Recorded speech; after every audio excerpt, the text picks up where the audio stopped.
उन्नाव लोकसभा के चुनाव के लिए चौथे चरण के लिए वोटिंग हो चुकी है। उन्नाव में 55% से ज़्यादा मत पड़े हुए। हमारे साथ वरिष्ठ पत्रकार बातचीत के लिए मौजूद है। सर, जो आज वोटिंग हुई है उसको देखकर क्या नजर आ रहा है? मतदान प्रतिशत कम होना ये परेशानी वाली बात है। पिछली बार की तुलना में अब की बार मतदान प्रतिशत जो है घटा है, ये चिंता है। प्रशासन की इतनी तैयारियों के बावजूद अगर ये मतदान प्रतिशत घटा हुआ है तो ये उस पर विचार करने वाली बात है। रही बात मुद्दों की, तो ये उन्नाव का चुनाव मुद्दों पर कम लड़ा गया है। इसमें जो है हम मुद्दे, जैसे शुक्लागंज का पुल है, यही एक सबसे बड़ा मुद्दा था यहाँ पे। इसके बाद फ्लोराइड वाली समस्या तो जीवन में से चली आ रही है, साथ ही बेसहारा मवेशियों की समस्या है। लेकिन मुद्दों पर चुनाव नहीं लड़ा गया है। यहाँ पर चुनाव जो है प्रत्याशी को देखकर, अब इसमें इस समय सपा प्रत्याशी और भाजपा प्रत्याशी में दोनों में कांटे की टक्कर रही है। तो देखना ये है चुनाव परिणाम किसके पक्ष में है। क्या लगता है वोट में क्या जीत का अंतर रहने वाला है? दोनों अच्छा चुनाव लड़े हैं। दोनों ही, सपा और भाजपा दोनों ही अच्छा चुनाव लड़े हैं। अब इसमें पिछली बार सांसद साक्षी महाराज 4 लाख से अधिक वोटों से जीते थे। अब उसमें हो सकता है कुछ कम भी हो सकता है या कोई दूसरा भी बाजी मार सकता है। इसमें भी हम स्पष्ट नहीं कह सकते। जिस तरह से वोटिंग हुई, आपने भी कहा बीजेपी और सपा के बीच सीधी टक्कर है, तो पब्लिक का रुझान आपको वरिष्ठ पत्रकार होने नजर आ रहा है? पब्लिक का मन जो है वो हम कैसे जान सकते हैं? रुझान पता तो है, दोनों लोगों में टक्कर चल रही है।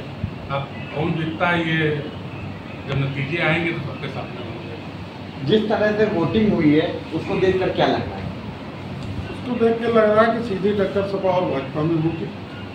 परिणाम किसी के विपक्ष में जा सकता है। किसका पलड़ा भारी रहने वाला है? ऐसा कुछ अभी नहीं कहा जा सकता, क्योंकि अब जीत का अंतर सांसद साक्षी महाराज का बहुत बड़ा था।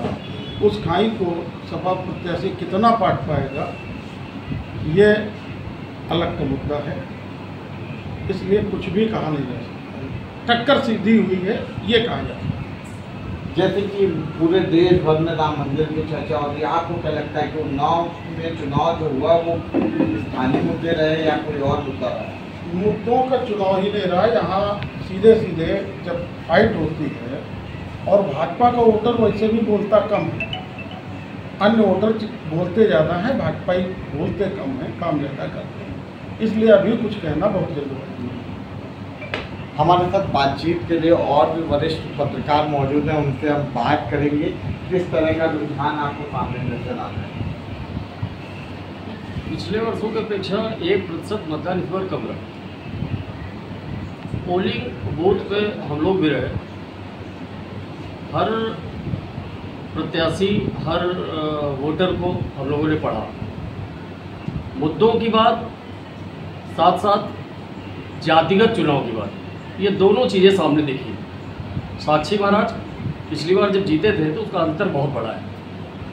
सपा को वहाँ तक पहुँचने में, वहाँ पहुँचेगी या नहीं पहुँचेगी ये आने वाला वक्त ही बता सकता है। हालांकि बहुत कांटे की टक्कर है। वोट सपा के पक्ष में भी गया और भाजपा के पक्ष में भी लोगों ने किया है, जैसा हम लोगों को देखने को मिला है। जीत हार ये समय बनेगा।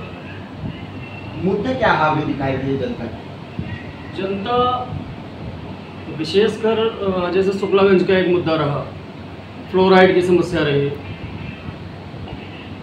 एक सबसे बड़ी समस्या रही महाराज जी, जो हमारे वर्तमान सांसद साक्षी महाराज जी हैं, वो लोगों के बीच रह गए।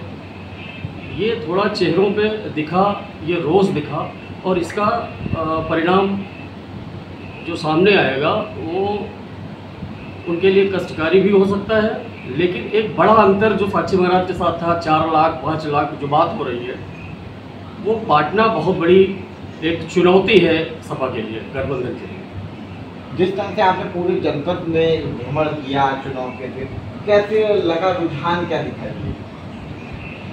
कोई प्रत्याशी भाजपा प्रत्याशी की बात कर रहा है वोटर, तो कोई सपा की बात कर रहा है। रुझान लगभग जो वोटर था, जिसको जो प्रत्याशी चुनना था उसने चुना। तो अभी रुझान दोनों पक्षों में ये कहा नहीं जा सकता है कि वोटर किसके पाले में गया, लेकिन ये सही है कि पिछली बार की अपेक्षा इस बार सपा और भाजपा में कांटे की टक्कर है। हमारे साथ बातचीत के लिए और भी लोग मौजूद है, वरिष्ठ पत्रकार हैं। सर, क्या मुद्दे हावी रहे चुनाव में? मुद्दा भी चुनाव मुद्दा पब्लिक लेकर आई थी, लेकिन नेताओं ने उन मुद्दों पर ज़्यादा कुछ काम किया नहीं था, इसलिए उन मुद्दों पर कोई बात ही नहीं हुई। बात इस बार जाति की, धर्म था, राष्ट्रवाद था और विरोध था, आईटी अपने तरफ ऐसे बात प्रत्याशी का विरोध था। इन मुद्दों पर चुनाव, न कि लोगों की मूलभूत सुविधाओं को लेकर कोई मुद्दा। जिस तरह से वोटिंग हुई उससे क्या लगता है? कुछ भी हो सकता है, परिणाम कुछ भी हो सकते हैं। सपा के पक्ष में भी जा सकते हैं, भाजपा के पक्ष में भी जा सकते हैं। किसका पलड़ा भारी रहने वाला? ये कहना मुश्किल है। सीधी टक्कर किसके बीच दिख रही है? सपा और भाजपा। तो ये थे हमारे साथ उन्नाव के वरिष्ठ पत्रकार, जिन्होंने उन्नाव लोकसभा चुनाव को लेकर खुलकर अपनी बात सामने रखी कि जनता के मन में क्या चल रहा है, कौन से मुद्दे थे भी या नहीं, इसको लेकर उन्होंने अपनी राय रखी। अनुज गुप्ता, न्यूज़ 18 उन्नाव।